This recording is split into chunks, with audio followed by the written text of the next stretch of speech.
Hola, bienvenidos a la sala de análisis de la 4TV. Amigos, amigas, bienvenidos, bienvenidas. Como es tradición en este programa, ustedes se presentan a sí mismos, a sí mismas. Bueno, soy Irene Martínez Ríos, soy bailadora, bailarina, coreógrafa y en realidad me considero una impulsora del movimiento. Hola, yo soy Alma Ligia Lara y soy una ciudadana común y corriente, más corriente que común. Fui bailarina de folclore, pero me dedico a la promoción de los libros y de la lectura, con una pequeña librería que tenemos en el municipio de Tamazunchale, San Luis Potosí, la Huasteca Potosina. Hola, yo soy Ángel Valderas Puga, profesor universitario en la Universidad Autónoma de Querétaro, en el Instituto Tecnológico de Querétaro. Me he dedicado a formar ingenieros, me he dedicado a formar profesores en países distintos, principalmente en Italia, en Ecuador y en México. He sido profesor de bachillerato, de licenciatura, de maestría, de posgrado. Escribo en 2 periódicos desde hace algunos años. Tenemos un programa de televisión en la Universidad Autónoma de Querétaro, donde nos abrimos un espacio de crítica, y tenemos también un programa de radio, y de alguna manera pues ahora me he movido en redes sociales defendiendo la iniciativa de reforma eléctrica del presidente de la República, pero pues lógicamente trabajamos otros temas. Pues bienvenidos, bienvenidas, muchas gracias. Me gustaría saber qué es lo que más, los temas que más les interesan de la Cuarta Transformación. Bueno, hay muchos temas que son interesantes, pero bueno, aprovechando la presencia, yo creo que en este momento es muy importante hablar y reconocer la importancia de la reforma energética, ¿no? O sea, yo creo que ya a estas alturas, en pleno siglo XXI, ya yo creo que hay cosas que no tenemos que cuestionar, pues, ¿no?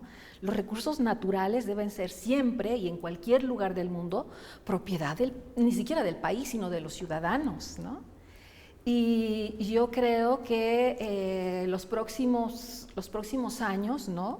Los próximos pocos años, tiene que haber una conciencia muy clara, porque pues vemos, ¿no?, cómo se viene esta vorágine de gasto de la naturaleza, y creo que entre los pasos que se pueden dar, pues está en devolvernos a los ciudadanos lo que es nuestro. Pues a mí algo que me interesa mucho es el generar y concientizar a las personas. Esto es, el cambio no se puede hacer de arriba hacia abajo, realmente el cambio lo hacemos nosotros, cada uno de nosotros en nuestra participación, en nuestro granito que vamos poniendo, en nuestras especialidades, en lo mucho o en lo poquito que somos. Entonces creo que aquí es donde tenemos que trabajar con mucha fuerza en generar esa conciencia. ¿Cómo le puedo generar conciencia a alguien que siempre ha vivido, por ejemplo, alrededor de árboles y de repente anhela cemento? ¿No? Entonces, ¿qué me pasa, no? En la Huasteca, la gente echa cemento, es que es mucha tierra. Y yo, no, por favor, hay árboles, ¿no? Pero ¿cómo genero esta conciencia en ellos? Entonces, ¿cómo genero que nuestro país va a poder crecer y ir más allá? Dependiendo del aporte de cada uno de nosotros, no nada más de los que están arriba, ¿no? Porque ellos tratan de dirigir, pero los que hacemos somos nosotros, con nuestras acciones, cada día, ¿no? Entonces creo que es algo que a mí me interesa y que la lectura finalmente aporta un poquito en eso, ¿no? En que la gente empiece a leer, a comprender e ir más allá de la televisión, ¿no? O las pantallas. Pues mira, Paola, a mí lo que más me interesa es la parte de cultura. Los cambios políticos, sociológicos, antropológicos, se derivan de la cultura, la educación, la lectura, la politización de un pueblo. Somos atípicos y a veces a la gente no le cae el 20 qué fue lo que pasó en julio de 2018. Como dice el presidente, sin romper ni un solo vidrio, aquí se hizo un cambio relevante. Yo trabajé 10 años en Europa y veía la envidia, pero envidia de la buena, de mis amigos italianos o españoles, de que en México se había logrado algo que no sabían cómo se había logrado, pero que no lo logró Unidas Podemos en España, que nunca lo logró ni siquiera el Partido Comunista en Italia, porque no lograron acceder al poder. Y sorprendidos, yo recuerdo este mapa de los resultados de las elecciones presidenciales en 2018, todo, 31 estados de la República, color morena, y un estado, Guanajuato, azul. Porque incluso en Querétaro, de donde era el candidato presidencial, Ricky Riquín Canallín, ahí también le ganamos al PAN. Entonces, ese cambio en Sudamérica, por ejemplo, en Europa, todavía no entienden qué pasó aquí en México.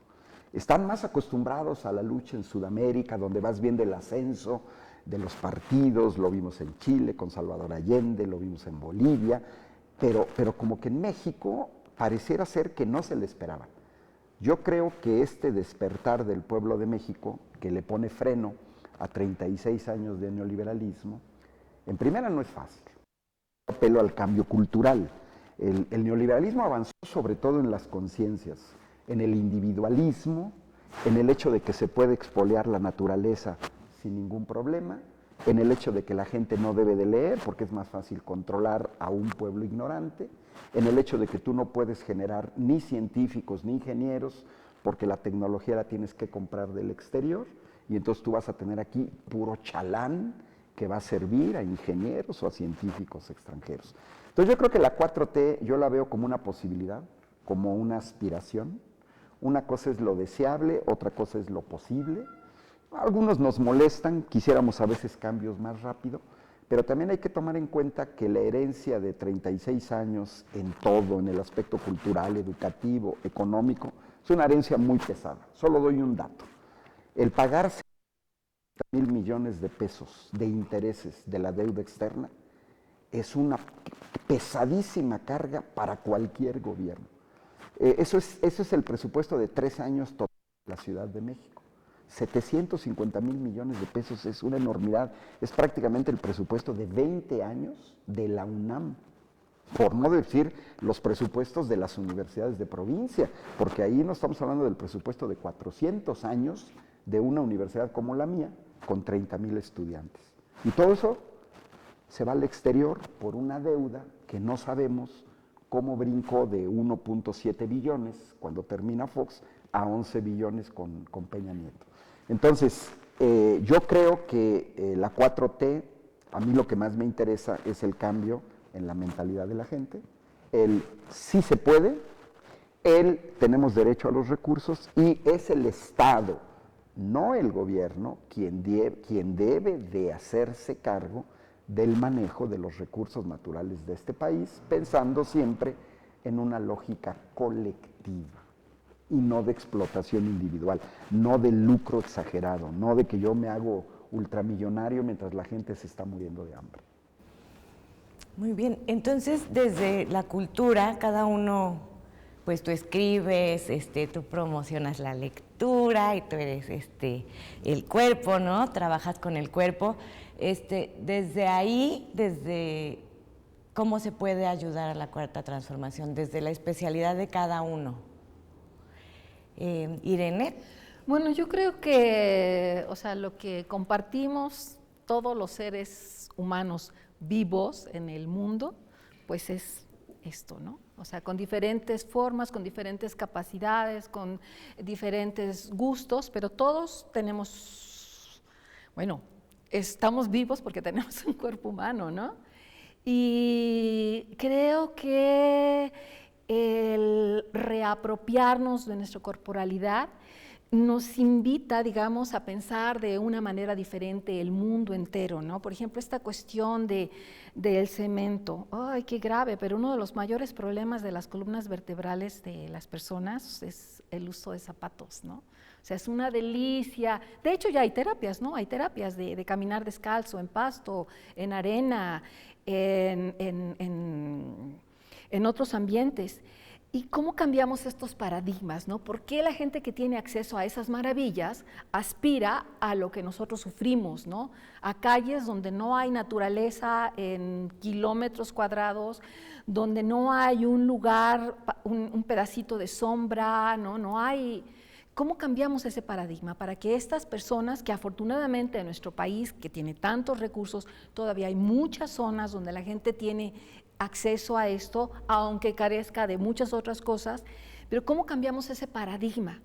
Yo creo que la danza es una invitación a reconocer nuestros cuerpos, ¿no? Que ahora además lo vemos con la pandemia, ¿no? O sea, hemos perdido, por ejemplo, la capacidad de las distancias, de modular la distancia y la cercanía, que en los animales es algo muy normal, ¿no? Yo tuve la suerte ahora en la pandemia de que una paloma anidó en la puerta de casa, ¿no? Y la paloma, o sea, yo primero la veía detrás del vidrio y me dejaba mirarla. Un día pude abrir la puerta, pero pasar rápido porque se fue y me dejó ahí los huevos y yo me llevé 6 horas súper preocupada, pero regresó. Entonces entendí que no podía acercarme mucho. Pero fuimos modulando, ¿no? Me fui acercando poco a poco hasta que por fin me dejó verla, me dejó fotografiarla y me dejó grabar a los polluelos, ¿no? Esto está en la naturaleza, digo, todos hemos visto, afortunadamente todavía vemos pájaros en el aire que van por un lugar y no chocan, ¿no? ¿Qué pasa con nuestras ciudades, ¿no? Donde los coches, hay esta falta de respeto por la distancia y que lo hemos sufrido también con la pandemia, ¿no? Porque en lugares a veces donde no están tan concurridos, pero no hay capacidad de distancia. Esta distancia es también un apoyo también a las concepciones ciudadanas, pues, ¿no? Entonces, yo creo que la danza y el hecho de que los nuevos ciudadanos, los que nacen, los que están en formación, tengan acceso a la danza como ejercicio y como espectadores, a la cultura en general, yo creo que esto va a colaborar mucho en estos cambios que son necesarios, que valore el pensamiento propio, ¿no? Porque uno de los problemas que tenemos ahora, y específicamente con la 4T, es que muchas personas no saben, o sea, no pueden pensar, a ver, yo en qué creo, yo qué quiero, ¿no? Yo tengo un tío que ya no vive, ¿no? Pero que él estaba muy orgulloso y dio sus vueltas en el Zócalo, ¿no? Y decía, hoy no puedo, hija, porque tengo que apoyar al amigo, siempre le llamó el amigo, ¿no? Y bueno, era un hombre veracruzano, vivo, se murió a los 96 años, porque su casa siempre fue como la embajada veracruzana, cualquiera que llegaba de Veracruz podía vivir allí. Y entonces él pensó por sí mismo, eligió lo que él creía. Digo, yo en el 18 estaba contenta por mí, pero estaba contenta por mi tía, ¿no? Dice, te encantaría estar vivo ahorita, te encantaría saber lo que está pasando. Entonces yo creo que podemos colaborar en que todas las personas tengamos derecho a eso que es indispensable, pensamiento propio, ¿no? Elegir, no tenemos que estar balaceados en odios y rencores que a nadie le aportan, ¿no? Se vuelve una ficción, porque además es curioso, ¿no? O sea, yo escucho cosas que no tienen nada que ver con la realidad, ¿no? Y de pronto se pierde este contacto, por ejemplo, con estas realidades tan hermosas, ¿no? de la naturaleza.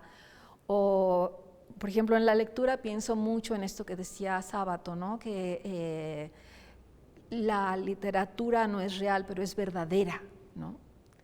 Entonces, ¿cómo recuperamos este contacto con lo verdadero?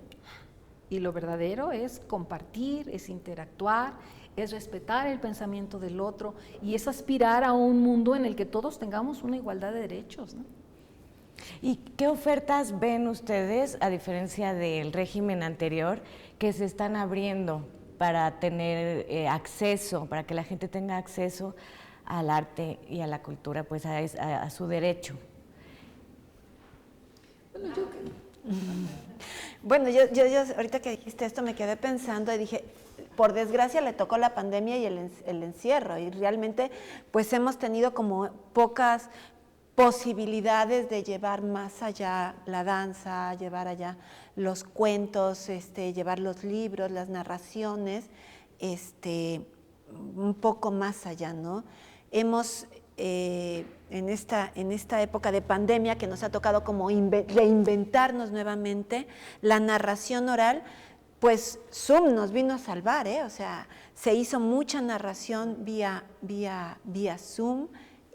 Hay muchos talleres, también talleres y presentaciones de cuentos y narraciones vía vía Zoom, donde la gente se puede conectar y esto te permite también valorar el día que vas a una presentación en vivo y en directo, ¿no? O sea, que puedes ver al bailarín, que puedes ver al músico, que puedes oír al narrador, que puedes estar con el cuentacuentos a un lado. Entonces, a lo mejor este encierro, que poco a poco se ha ido abriendo, nos va a dar la oportunidad de estar como más contentos, felices y apreciar mejor al compañero artista que tenemos, ¿no? Sentirlo y hacerlo, ¿no? Porque también el artista ha sentido la falta de la presencia del público, ¿no? Como cuentacuentos, le cuento a un celular o le cuento a una pantalla, no estoy viendo la cara del niño, no estoy viendo si se rió la persona o se asustó o si hice un movimiento rápido y qué expresión tuvo el público.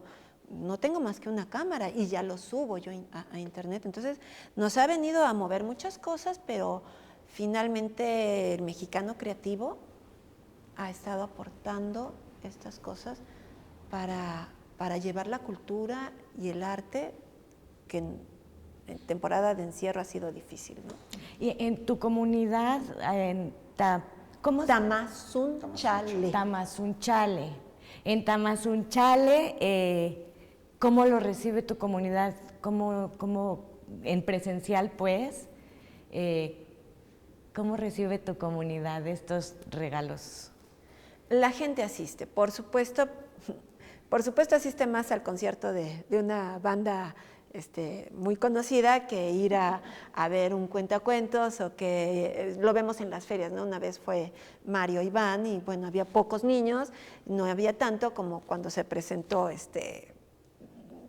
la Sonora Dinamita, ¿no? Entonces, sí, definitivamente, pero aquí lo que yo he dicho, si tú estás consciente y sabes lo que quieres hacer y quieres aportar algo a tu comunidad, no vas a quitar el dedo del renglón. Yo llevo 20 y tantos años con la librería en ese municipio y la verdad hubo un año que mi esposo y yo dijimos, no hay para comer.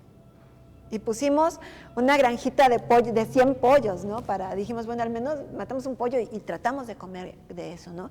Realmente fue cada persona que llegaba a la librería, convencerla y encontrarle el libro adecuado para que ella se empiece a adentrar a la lectura. Eso es difícil, porque decía por ahí Gabriel Said, entrar a una librería es entrar como a un océano, lleno de cosas raras que no si me van a gustar o no me van a gustar. Terminas por invertir tu dinero en un libro que llegas, te sientas, lo lees y no te llenó, ¿sabes? No te vuelves a parar en una librería, no vuelves a comprar un libro. Entonces, yo como librera tengo que... ¿Y qué has leído? ¿Y qué te gusta? ¿Y qué series de televisión? Para más o menos tantear a la persona y decir, pues mira, a lo mejor te puede gustar un cuento. Yo soy muy fan de los cuentos cortos. Te puede gustar el cuento corto o te puede gustar una novela muy larga. Si no has leído nada, pues entonces sí, recomendar esta que le dicen literatura chatarra, pero no importa. Por algo tenemos que empezar, ¿no? Por algo la gente empieza a leer. Cuando yo empecé con la lectura decían que solamente leíamos medio libro por habitante al año. Ahorita ya llevamos 3.7. O sea, ya estamos leyendo un poco más los mexicanos. Entonces, creo que es no quitar el dedo del renglón. No importa dónde estés. No importa dónde estés. Yo me siento súper orgullosa de mi librería en Tamazunchale y es la única librería que hay. Hay más cantinas que escuelas y no tenemos ni siquiera cine. Entonces, y hemos sobrevivido 24 años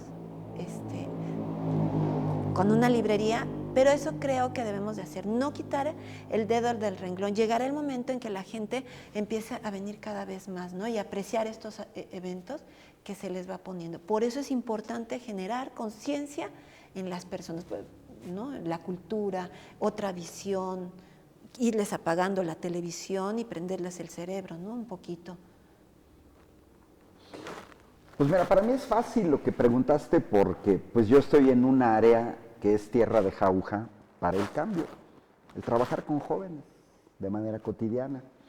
El problema es que es una subutilización muchas veces de los procesos universitarios porque se concreta nada más a la instrucción. Una cosa es la instrucción y otra cosa es la educación.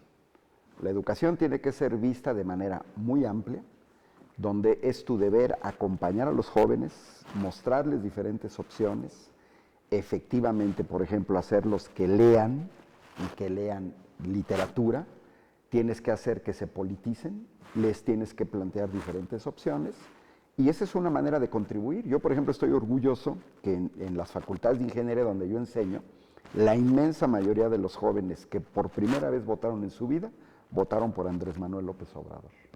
Y yo les decía, qué envidia tengo de ustedes. Es la primera vez que votan, mugres escuincles, y no les hicieron fraude. Porque a nosotros nos hicieron fraude un chorro de veces.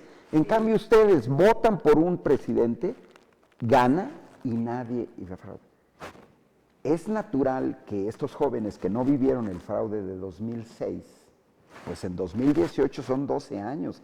Eran niños que tenían 8 años. O sea, andaban en la primaria, andaban con la neurona alborotada en la secundaria. Entonces, yo creo que la educación es el camino.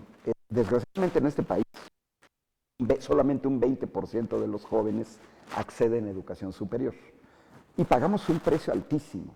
Yo estoy en el área de formación técnica, pero este país lo requiere, porque es un país que el 96% de la tecnología que consume viene del extranjero. Y pagamos un precio muy alto, porque por un lado está la colonización cultural, que tiene que ver con las aplicaciones que ellos deciden, la tecnología que ellos manejan, pero por otro lado también está que la tienes que comprar. El gran problema con la tecnología, y yo espero que la 4T vaya en esa dirección, es que la tecnología, el que la produce, si quiere te la vende y si no, no te la vende. Hoy en día vemos que, por ejemplo, la principal empresa de fabricación de chips en Holanda no le quiere vender chips a Huawei en China para que no le gane la carrera de las redes 5G a los norteamericanos y la empresa lo hace por presiones de los norteamericanos. En febrero de este año hubo una onda gélida en Texas y los norteamericanos dejaron de venderle gas natural a México. Daño provocado, 54,000 millones de pesos perdidos por todas las empresas, 3,600 empresas de 6 estados de la República. Ahora, ¿vamos a obligar a los norteamericanos a que nos vendan gas? No. Ellos simplemente dijo el Greg Abbott, del gobernador de Texas, no les vendo gas. ¿Cómo le haces? Con la tecnología sí pasa. No te la vendo, no te vendo uranio enriquecido para que hagas una planta de producción de energía eléctrica nuclear. Ese es el gran problema. Yo veo que en este país se está buscando, de alguna manera, parar esa dependencia obscena, injustificada del modelo neoliberal que nos llevó a depender de manera increíble hasta de gasolinas o diésel extranjero, gas natural, cuando siendo México un país petrolero. ¿Qué le tendríamos que apostar? Pues a que cada vez más los jóvenes puedan acceder a estudios superiores. Ahí están las universidades Benito Juárez. Están creciendo con muchísimos obstáculos porque necesitas dinero, necesitas personal, pero digamos, ahí va una opción. Yo te cuento, por ejemplo, en mi universidad, Facultad de Medicina, 60 lugares disponibles por semestre, 120 años en un país que tiene 215,000 médicos de déficit. Entonces, es increíble, un país al que le faltan médicos, cierras los ingresos a las facultades de medicina, como si estuviéramos con exceso de médicos. Eso no puede ser. Yo creo que uno de los grandes retos de la 4T, después de que se vaya Andrés Manuel, porque la 4T debe ser un proyecto de largo aliento, es aumentar la parte de la educación, darle la posibilidad de que un joven no estudie una carrera universitaria simplemente porque no quiere, porque quiere hacer otra cosa en la vida, pero no que abandone los estudios por motivos económicos.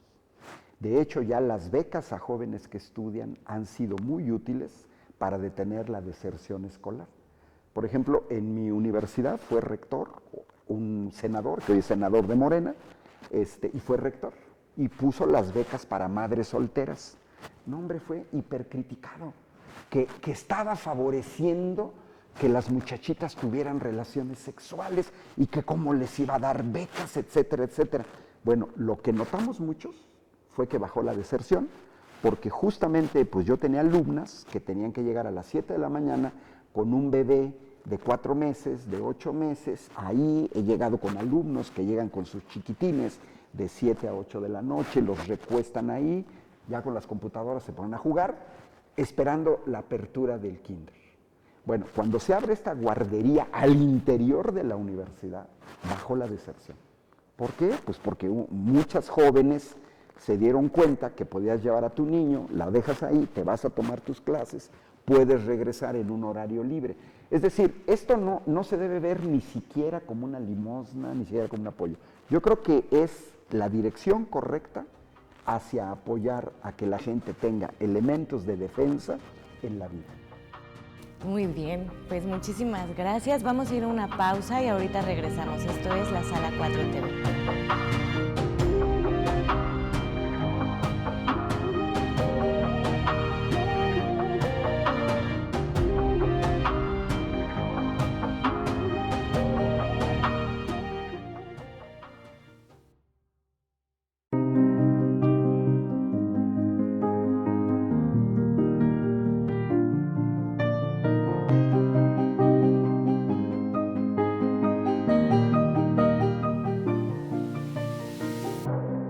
Estamos de vuelta aquí en la Sala 4 TV.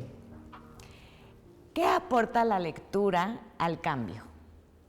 Bueno, yo pienso que lo más importante que aporta es al cambio primario, al cambio personal, ¿no? Todos los escritores más importantes saben que en su libro te vas a leer a ti, ¿no? Te vas a redescubrir, vas a entrar en contacto con muchas inquietudes que tienes, pero que no sabes que las tienes, ¿no? Y la otra cosa muy importante es compañía, ¿no? O sea, la lectura es una compañía amorosa, cálida, pero es inclemente también, ¿no? Te hace preguntas y te hace preguntas serias. Y te lleva a grandes descubrimientos, ¿no? Yo en este momento, por ejemplo, puedo recordar un libro de Rosa Montero, que además no quería leer, ¿no? O sea, a mí me gusta mucho Rosa Montero, pero estas cosas de ciencia ficción que ha escrito no creí que no me interesaban. Y por azar lo leí, me lo prestaron y lo leí. Y bueno, fue así es una distopía muy cruda, muy bien escrita, pero muy cruda, y me alarmé mucho, ¿no? El gran protagonista en esta distopía es Repsol, ¿no? Y bueno, yo sabía perfectamente que era Repsol, pero tuve curiosidad de ver, ¿no? Acercarme más y busqué, por supuesto, qué es Repsol. Y dice, Compañía Energética Global. Pero no es global, o sea, está dirigida a un sector muy específico que no es ni el 1% del mundo, ¿no? Y tiene el atrevimiento de decir que es una compañía global. Y esto, bueno, a mí me lleva, ¿no? Como a todo este mare magnum de desinformaciones que hay que cuestionar, que hay que preguntar y que hay que ver a largo plazo, ¿no? Esta distopía sucede dentro de 1 siglo y 10 años, algo así, ¿no? Y lo que ahí sucede, pues, o sea, tenemos que lograr que eso no suceda, ¿no? Tenemos que encontrar ya ni siquiera un futuro diferente, un futuro. Y pienso que, como digo, una compañía extraordinaria, muy amorosa para imaginar, para ver futuros, para encontrar posibilidades, para hacernos preguntas de lo que estamos viviendo, es la literatura, sin duda, la lectura, ¿no? Bueno, yo te diría que la lectura, ¿qué puede aportar? A lo mejor me iría a cosas más inmediatas. Para empezar, te va a aportar echar a andar el cerebro con la imaginación. ¿Por qué? Porque cuando vemos la tele, como yo le digo a los niños, a ver, cuando ves la tele, mi amor, ¿te imaginas cómo es el personaje o te dicen ya cómo es? No, pues ya, me dicen cómo es, ¿no? ¿Te imaginas si es alto, si es flaco, si es gordo? ¿O ya lo ves como es? No, pues ya lo veo como es. ¿Te imaginas cómo es su voz? No. ¿Te imaginas cómo es el lugar en donde él está? Tampoco.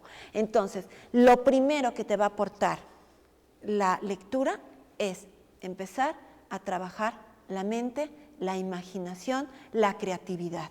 ¿Por qué? Porque entonces te imaginas, como te está describiendo el autor, al personaje, y entonces ya te lo haces tú a como tú lo quieres hacer. Entonces ya tu cerebro ya está trabajando con esas imágenes diferentes, ya estás creando cosas diferentes, te describen un lugar y tú te lo imaginas de una forma, y muchas veces cuando van a ver la película, finalmente, pero no es como yo me lo había imaginado, ¿no? Entonces, creo que una de las grandes aportaciones primarias que te da el empezar a leer lo que quieras es que pones a trabajar la imaginación.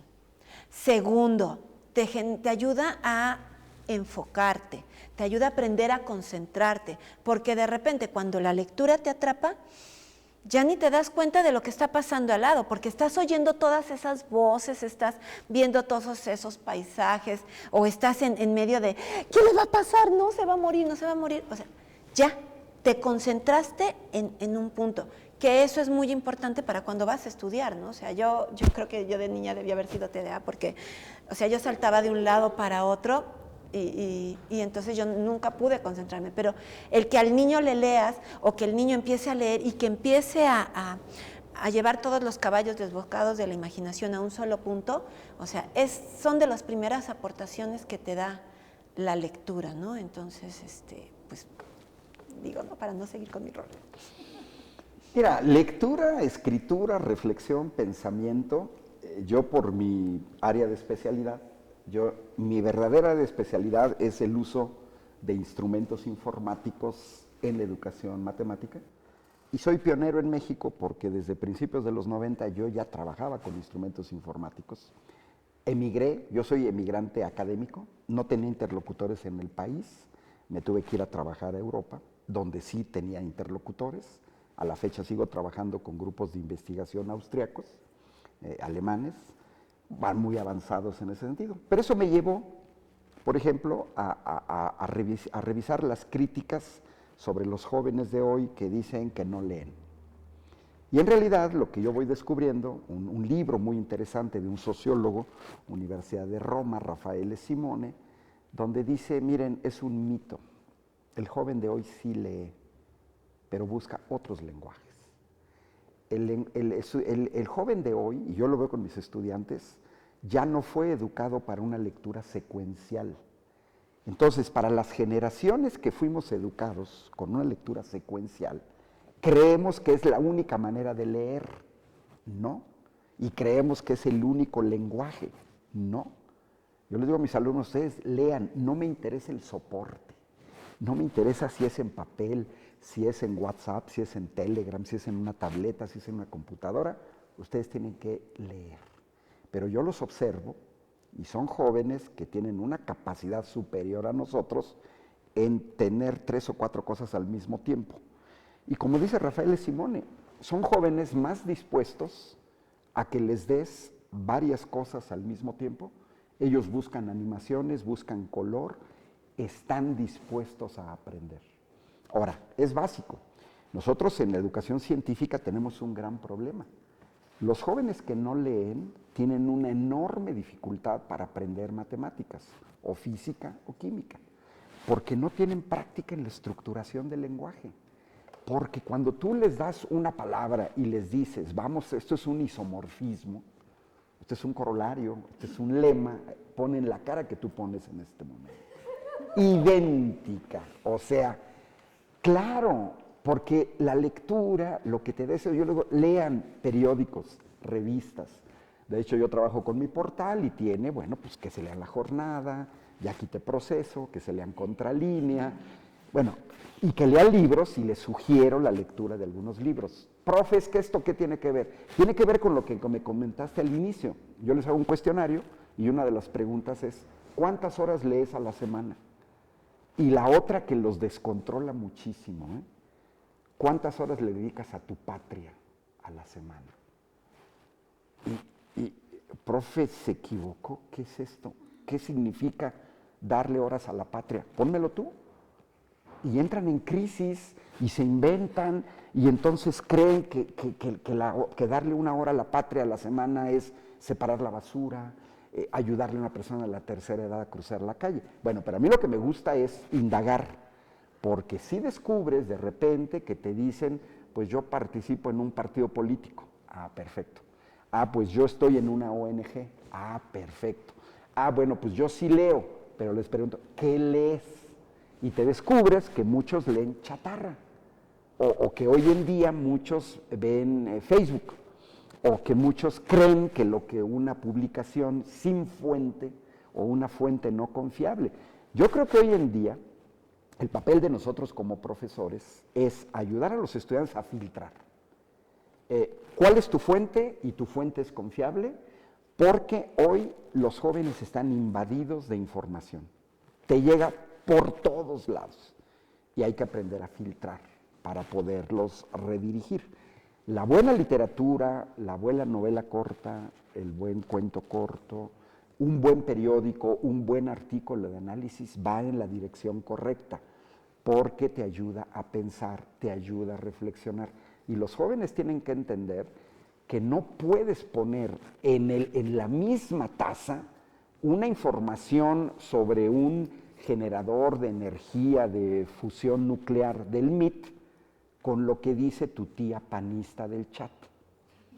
No, hay niveles. Una cosa es lo que te diga el doctor Hugo López-Gatell, doctor en epidemiología, o que te diga un infectólogo o un virólogo o un experto en salud pública, y otra cosa muy distinta es que te lo diga alguien que ni siquiera es médico. Por ejemplo, un veterinario.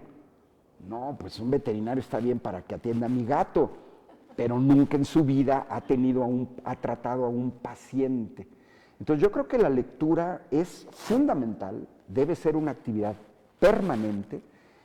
Puede ser que tú lleves a los alumnos a trocitos. El análogo del cuento corto es aquel joven que lo metes a leer una noticia, un artículo, pero le pides que te dé una reflexión. Yo veo que eso les cuesta muchísimo trabajo. O sea, ellos pueden hacer una síntesis de la lectura, que es una cosa y puede ser útil, y otra cosa muy distinta es que tú hagas una reflexión sobre la lectura. Entonces yo les dejo leer y les digo, me vas a entregar una reflexión sobre la lectura, no un choro mareador que me vas a entregar cuartillas y cuartillas, no. En una página, máximo media página, me vas a dar las reflexiones sobre la lectura. Reflexiones. No, es que se trata de esto. Yo lo sé, yo lo escribí. No, tú me tienes que decir las reflexiones. Entonces, para mí yo creo que es básico. Si queremos un cambio en este país, tenemos que aumentar el número promedio de libros leídos o la acumulación, que ya no sé cómo se mediría, porque la lectura de un buen artículo científico o de un buen artículo crítico o de análisis sociológico, etnológico, puede aportarle mucho a un estudiante. No será toda la lectura, claro. Yo creo que la globalidad de la lectura tiene que ver un poco con lo que decía Irene, porque el meterse y el echar la imaginación es algo que tú vas a necesitar en la vida. Necesitamos gente creativa, gente con imaginación, y este país lo tiene. Este país tiene gente extremadamente creativa, pero no un entorno que favorezca esa creatividad. Y uno de los obstáculos a vencer es la lectura. Para mí es clave el leer, pero te digo, no interesa en qué soporte, interesa más bien cómo lees y completar por una parte lo que es literatura con otra parte que tiene que ver con una cultura que puede ser y que le sirve a este país, y puede ser una cultura jurídica y que entiendas una ley y un proceso legislativo. A final de cuentas, la lectura también permite a la gente acercarse a la cosa pública. No la gente despolitizada, que no le interesa nada, que nada más ve su entorno, su familia, yo y mis cuates. No.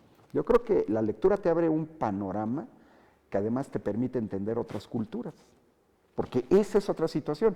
Un libro te permite entender cómo piensa un uruguayo, un argentino, un chino, aunque lo traduzcas, y antes de la lectura no teníamos esa posibilidad. Todo era transmisión verbal, Y eso, quien tenía la posibilidad, en Tamazunchale, ¿cuándo ibas a tener la posibilidad de que hace 100 años platicar sobre, no sé, sobre un francés, por ejemplo, Robespierre o la Revolución Francesa? No, pues tan solo en la época de la independencia, cuántos libros llegaban a México y cuánta gente sabía leer. Es tristísimo, ya con esto cierro, le digo a mis alumnos, miren, es tristísimo que ustedes tengan los instrumentos para leer y no los usen. Porque lo más triste en la vida es no saber leer. Le digo, imagínense una persona que no sabe leer y va por una calle y tiene que ir con un papelito preguntándote dónde está la calle fulanita de tal, porque es incapaz de leer el letrero de una calle. Es muy triste la vida de las personas analfabetas. Llega un abogado, te hace que firmes y entregaste las escrituras de tu terreno o tu casa. ¿Por qué pagaste ese precio? Por no saber leer. Así de sencillo, no saber leer. O sea, hasta ese nivel. Yo creo que además es muy importante recuperar las otras lecturas, ¿no? Las que no son de la palabra.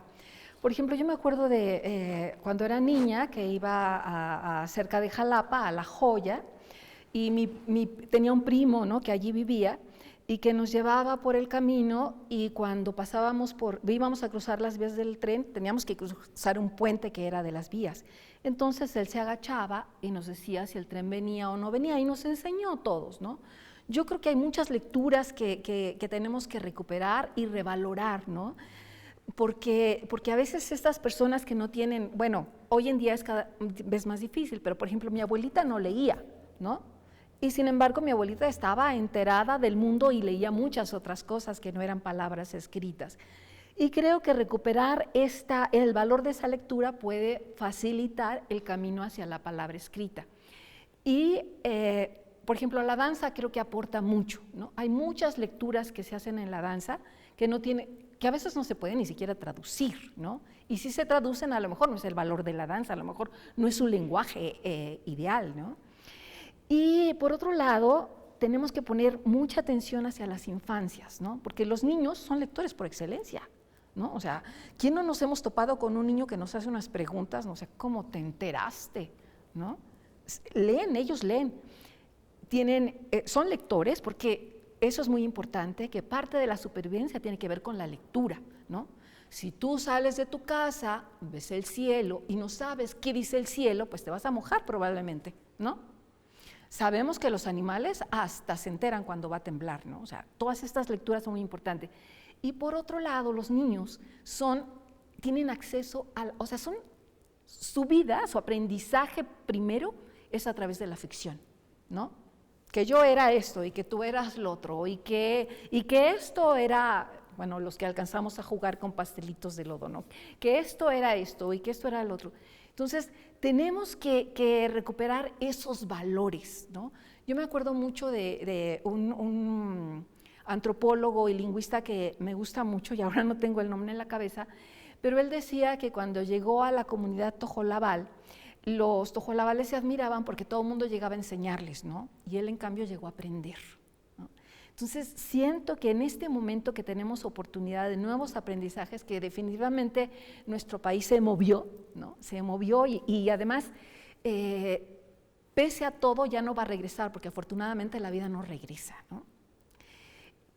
Hubo un cambio muy significativo que tenemos que impulsar, que tenemos que soportar también las dos cosas, y en gran medida con una atención a las infancias. No solamente atención de darles, sino de mirarlas, de reconocerlas y de reconocer lo que son, para a través de eso que son, y tal vez ni siquiera las infancias, sino digamos todas nuestras poblaciones en formación, que bueno, todos estamos en formación, pero para a través de eso transformar, ¿no? A través de eso colaborar con la transformación. Perdón, Alma. No, adelante, no, es que a todos se nos vienen las ideas al mismo tiempo. Yo quería llegar como a este punto de la pregunta de en qué momento la mayor parte de nuestro territorio y nuestras riquezas naturales han pasado a concesiones extranjeras, ¿no? A concesiones a particulares. ¿En qué momento lo perdimos?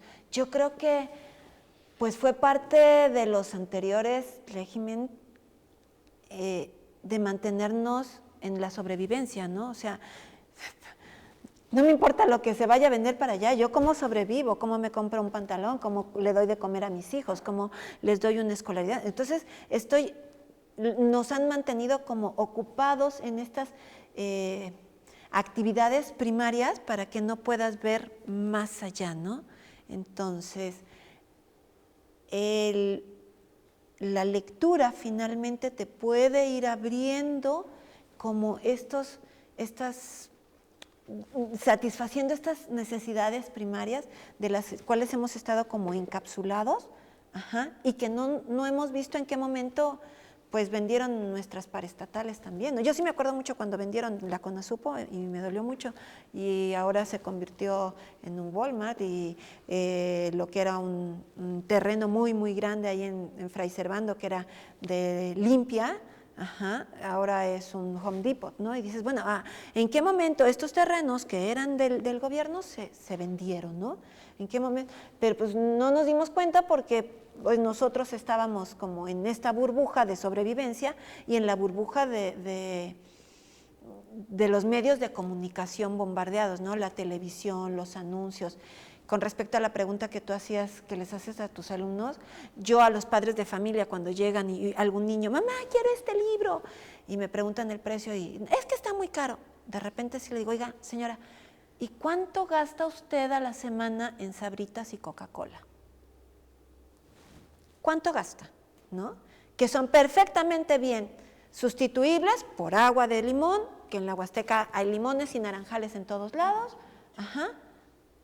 En lugar de comprarle una Coca-Cola, señora, junte para comprarle su libro, ¿no?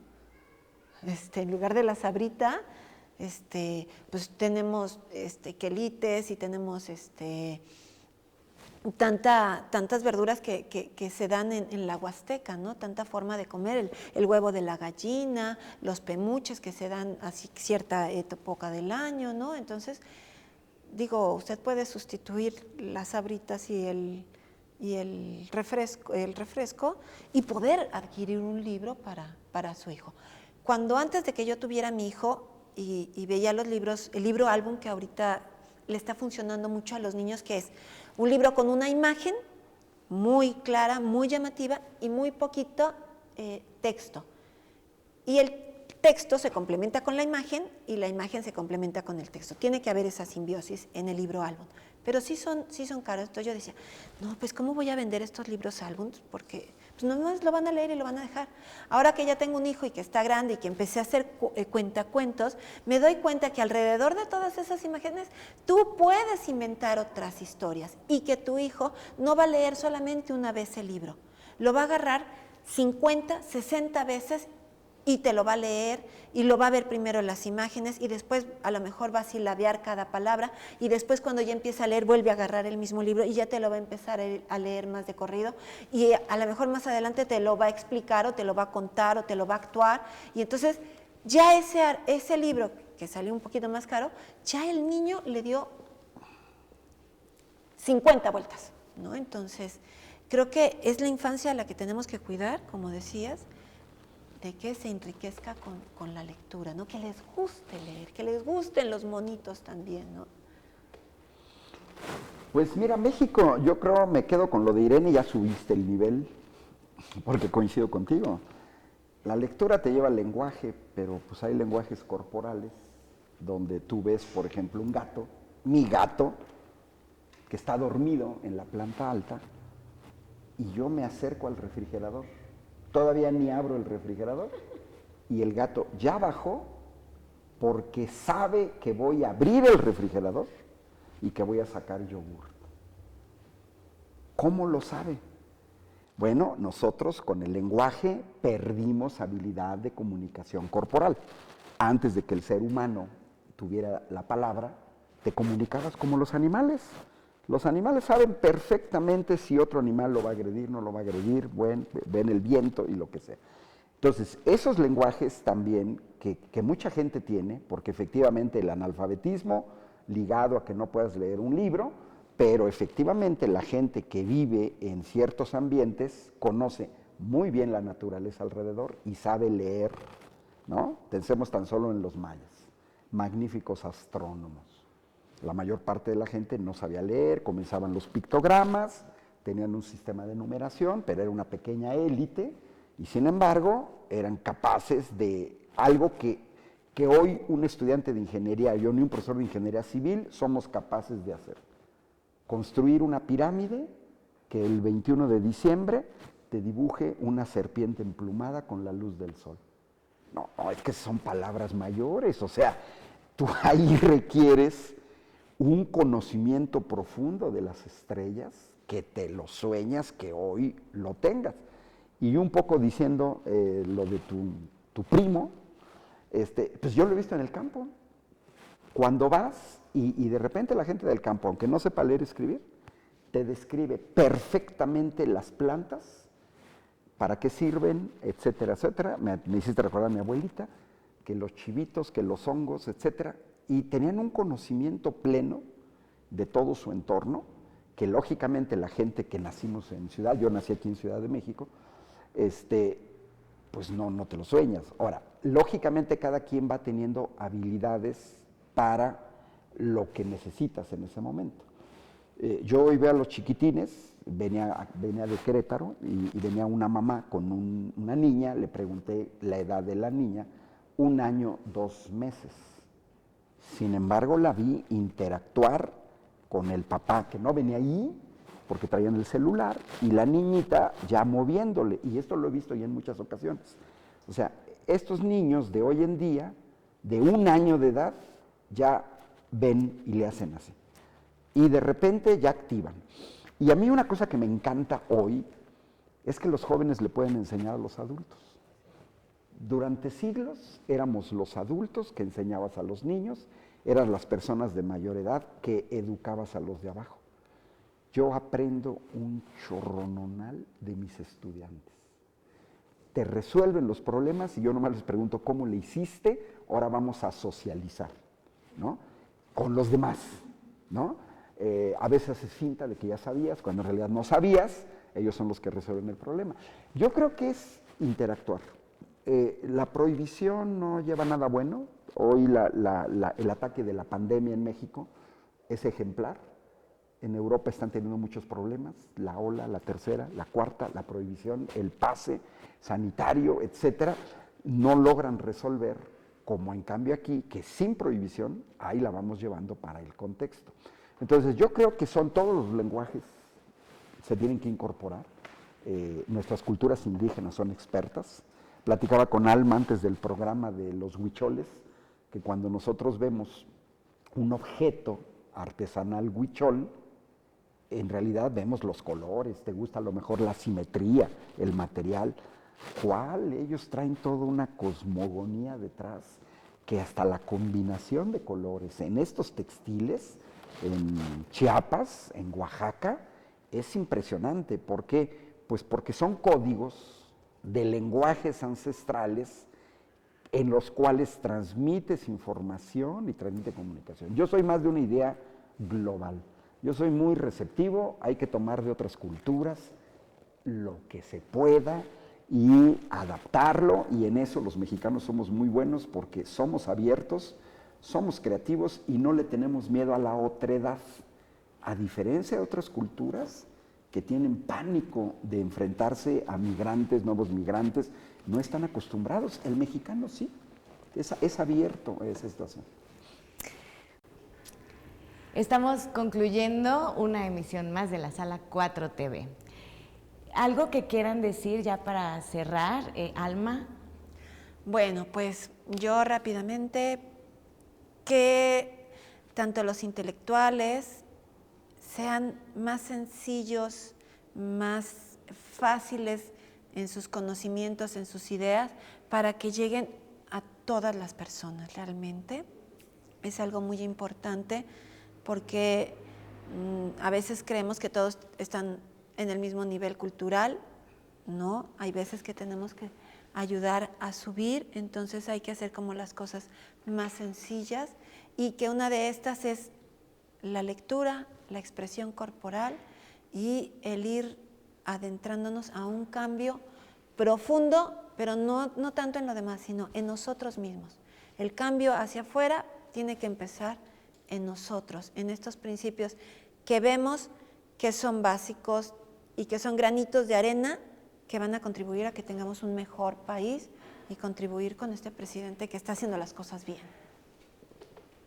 Irene. Bueno, yo recordaría a los que nos ven, a nosotros, a los funcionarios, a nuestro presidente, esta idea de que no es que los artistas sean un tipo especial de seres humanos, sino todos los seres humanos somos una forma especial de ser artistas. Y que las artes, todas las artes populares, lo que llamamos bellas artes, que además no debería existir es algo ficticio esta separación, ¿no? Pero nos aportan conocimiento, diversión, alegría, vitalidad, preguntas. Y en específico, el cuerpo es una manera extraordinaria de relacionarnos. No bailar es una felicidad inmensa, o sea, cualquier tipo de movimiento. Una felicidad y una manera de acercarnos a la salud, por supuesto, ¿no? Todo, hormonalmente, la respiración, los pulmones. Y que este acercamiento puede colaborar en gran medida en la transformación que está en camino, que está en acción más bien. Pues mira, yo cerraría señalando, dado que toda la mesa nos fuimos a la lectura, yo la lectura la veo como un vehículo ¿para qué? Para el aprendizaje. El aprendizaje te mantiene vivo, hasta fisiológicamente el aprender, aunque tengas 90 años de edad, mantiene tu cerebro vivo, no se te mueren las neuronas. Entonces, puede ser una actividad artística, puede ser también la lectura, pero para mí la palabra clave es aprendizaje. Hoy tenemos un cambio en este país que también tiene que ver con una cuestión de aprendizaje. Por ejemplo, veo una oposición a este gobierno que no ha aprendido, que no sabe ser oposición, porque nunca fueron oposición. Por ejemplo, el PAN dejó de ser oposición desde 1988. Entonces, tú piensas en los panistas que tienen 20, 30 años de edad, crecieron en un partido que nunca fue oposición. Y solamente los panistas de más de 50 años en algún momento fueron oposición. Entonces, como no saben ser oposición, hacen el ridículo, critican todo, que si el zapato del presidente, que si lo que dijo, etcétera. Eso no es una oposición, eso es falta de aprendizaje. Todavía tienen que aprender a hacer oposición. Las oposiciones son imprescindibles en un proceso de democratización. México necesita una oposición de altura. Pero lo que yo observo es gente con muy poca capacidad de debate, muy poca capacidad de análisis. Andar repitiendo fake news o poner en Twitter o inventarse cosas no está bien. Pero eso es porque se tiene una oposición enana que también se nota a leguas que les falta cultura. Vivieron en un entorno donde no había necesidad de pensar, donde controlaban todos los medios, donde nadie los contradecía, y hoy que se enfrentan a toda una serie de medios como periódicos, revistas, YouTube, están espantados porque hoy se les contradice. Y ya se dan cuenta que las tonterías que dicen, antes nadie se las contradecía, porque dominaban todos los medios. Entonces yo veo que el futuro de la 4T ha sido como un movimiento muy grande para todos, los que estamos a favor y los opositores, de un país vivo que tiene una esperanza de crecer en un entorno menos hostil que los últimos años del neoliberalismo, y que no fue exclusivo, porque el neoliberalismo, recordemos, Ronald Reagan en Estados Unidos y Margaret Thatcher en el Reino Unido, porque de ahí viene de los países anglosajones. Pues nos quedamos con una perspectiva de proyecto de nación interesante. Muchísimas gracias. Esto es La Sala 4 TV.